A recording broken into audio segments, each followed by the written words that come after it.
Hello everyone, this is Tom Fox. I'm the Compliance Evangelist, and I'd like to welcome you to episode 357 of the FCPA Compliance Report. The FCPA Compliance Report is sponsored by Advanced Compliance Solutions, your one-stop shop for all compliance-related services.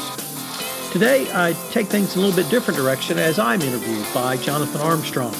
Jonathan is a partner at Cordery Compliance in London, and I recently had the opportunity to travel to London to speak a couple of times at events in London and had the chance to sit down with Jonathan where he interviewed me. So it was a ton of fun.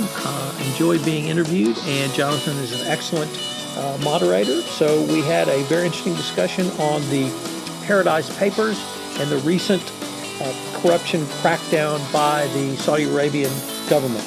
We explore what these mean for the compliance practitioner. The FCPA Compliance Report is a part of the Compliance Podcast Network.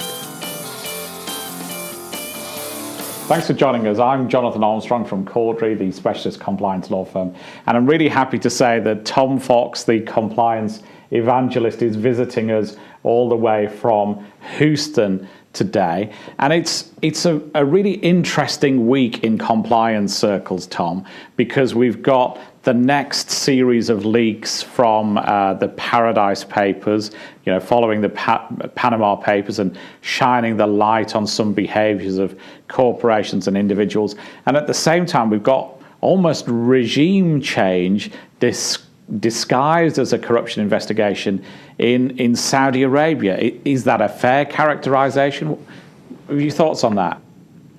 And the perception is, at least from the news that we're hearing on this side of the Atlantic, is that there are some fairly major US corporations, Apple have already been named, who are using, let's just say, innovative structures to manage their operations around the world.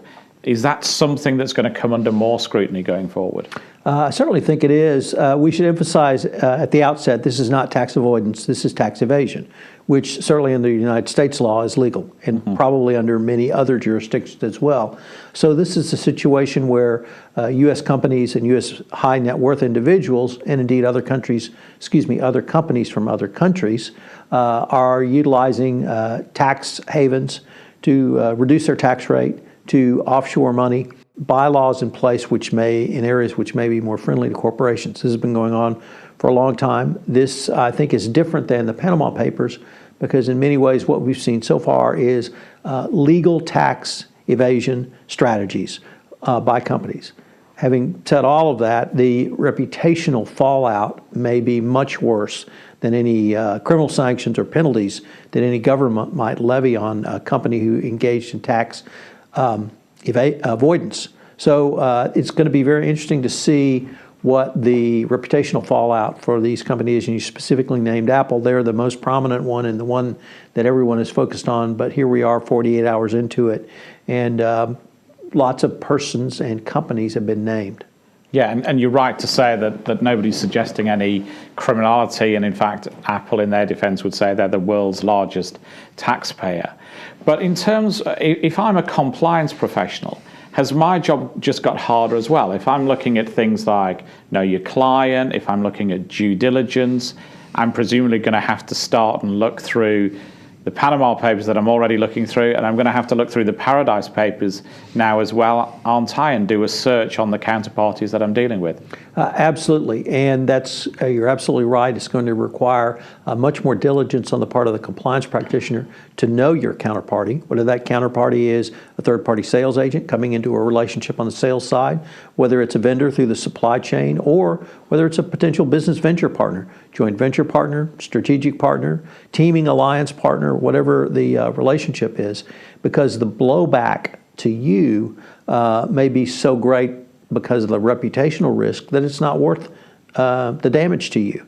At that point, that is one issue that we don't know at this point. And I would also say that the entire compliance regime within a company is going to be more greatly pressure tested now because board of directors need to ask some significant questions around tax compliance. It's not can we do it, but should we do it? And if we are going to be ridiculed in the international press to the point where it negatively impacts our stock price, or there are regulatory changes specifically targeting us Is that a risk we want to take for literally saving pennies on the dollars or pennies on the pounds for a few years by moving to a tax haven? That's an interesting point, isn't it? I mean, maybe about 10 years ago, I was with a law firm and we did a piece of work trying to look at where compliance was headed. And we engaged with various people, including a well-known futurist who sat us down and said, in 10 years' time, the compliance department will have gone in major corporations and will have been replaced with the department of the moral compass. So this would be a department that would decide that even if something was legally correct, morally it wasn't defensible. Is this the start of the rise of the department of the moral compass? I would never accuse the British of being mushy about feelings. But I think there's actually a business reason for this, and I think there's a quantitative analysis you can put on it, and it's simply risk-based. So take the concepts that we use every day with our clients. What is your potential risk?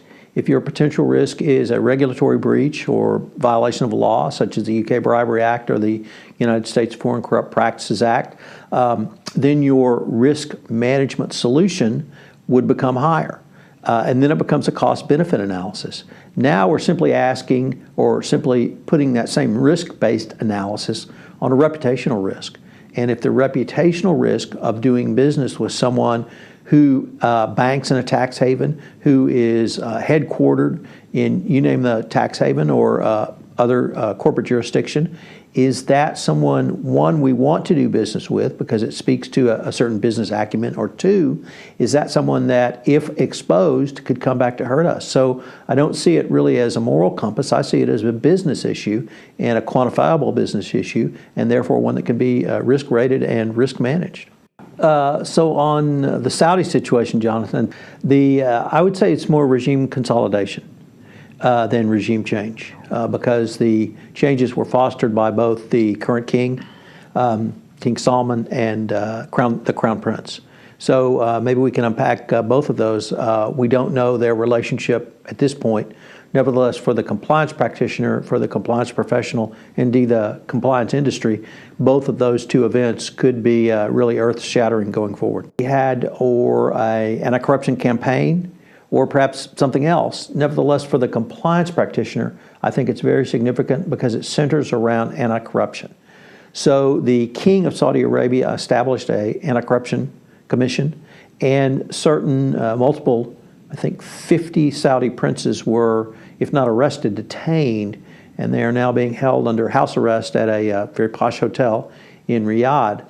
But for the compliance practitioner, this brings up, we can leave the political issues aside at this point, because there are significant implications for every compliance practitioner in every company that does business either in Saudi Arabia or with Saudi Arabia. So both inbound and outbound. The best example we could point to as an analogy would be the Chinese anti-corruption crackdown, which has happened over the past few years. But here, think about the number of U.S. and U.K. companies doing business in the Kingdom of Saudi Arabia. Obviously, I come from the energy capital of the world. That's a major player. So we do lots of business in Saudi Arabia in multiple ways. But then think about the wealth of the Kingdom of Saudi Arabia that's made available for investment literally across the globe. And we had one extremely high net worth individual, I think he's worth 18 billion, Prince Walid. Prince Al-Walid. Al-Walid. He was arrested, and he is a serial investor in Silicon Valley. And if any of these persons are convicted of the crime of corruption, they automatically go on a specially designated persons list or bad guy list or some list that would prevent you from doing business with them, or at least raise a red flag. Well, that red flag is raised now. And if you're doing business, if you've used any of those persons as a local agent, and in Saudi Arabia you must have a local agent, you must have a joint venture partner, been in the energy industry and a joint venture partnered with several Saudi princes over the years, my companies have, to do business. All of those need to be reviewed now. If you're in business in Saudi Arabia, you need to tell your clients, and they need to review those relationships now. to see if any of those persons have been arrested, but now also to take a look at all payments that were made. Anything that looks suspicious or funny needs to be absolutely investigated. But also if you've been on the receiving end of money, and here we would point to the Malaysian 1MDB scandal.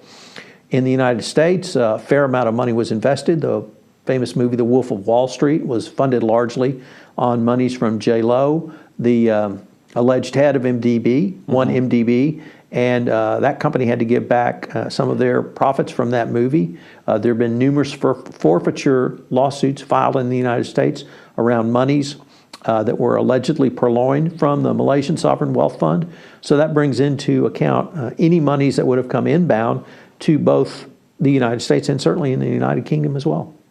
And so how deep do you have to go in terms of that work? You know, if you look at Prince Al Walid, for example, I know that he did have an interest in the Plaza Hotel in New York, which he disposed of, the Savoy Hotel here in London, Lyft. He famously intervened, allegedly, in Apple when it had its issue over not dealing with bloggers correctly and told them, allegedly, to sort it out and make sure that their customer focus was better. And we all know the Apple journey after that. So how deep do you have to go, given that this isn't necessarily you dealing with Saudi entities in Saudi? Do you have to look at the investments that you've got from Saudi entities in your own stock, the relationships that you have with organizations that provide hotel services, technology services, or whatever to your corporation, and are heavily invested in by Saudi entities? If a Saudi entity has invested money in a public company and they've simply bought stock and they're not controlling, you're probably on the lesser risk end of the scale. But if you've had direct investment, you're going to have to determine the source of that investment monies. And if that money was derived through corruption, your company could be in serious trouble. But also, it's companies doing business in the Kingdom of Saudi Arabia. They need to review those relationships. You need to review all payments. You need to review the request of payments. You need to review the entire purview of your third-party relationship to make sure you've documented each step. Because when a regulator comes knocking, they're going to want to see, how did you manage that third-party relationship? And if you do not have documentation supporting every step of the 5-step process, they're going to assume you didn't do anything or you didn't do it correctly. And so at this point, it would be, I would suggest, reviewing the documentation, making sure the documentation's in place, and then taking a deep dive to see either what happened to the money you spent in the Kingdom of Saudi Arabia, or if it's inbound to your company in your country, how did that money get there and where did it come from? Did it come from a tax haven off the Isle of Man, or not to pick on a UK possession, but you name the tax haven perhaps where money was wired from, or did it come directly from the Saudi Sovereign Wealth Fund, or did it come from somewhere else? Yeah, well, a fascinating story. I'm sure it's going to run and run. And thank you for your thoughts on it, Tom. So do check back and watch more thoughts on some other compliance topics. Thanks for watching. My pleasure. Thank you. Hello, everyone. This is Tom Fox again. I'd like to thank you for listening to this episode of the FCPA Compliance Report. If you have any questions on today's podcast, you can contact me at tfox@tfoxlaw.com. If you're interested in talking to Jonathan Armstrong more about his work at Cordery Compliance or GDPR or other compliance issues in the United Kingdom, please give Jonathan a shout via email at jonathan.armstrong@corderycompliance.com. I hope you've enjoyed this episode, and I hope you'll join me again next week for another episode of the FCPA Compliance Report. The FCPA Compliance Report is a part of the Compliance Podcast Network.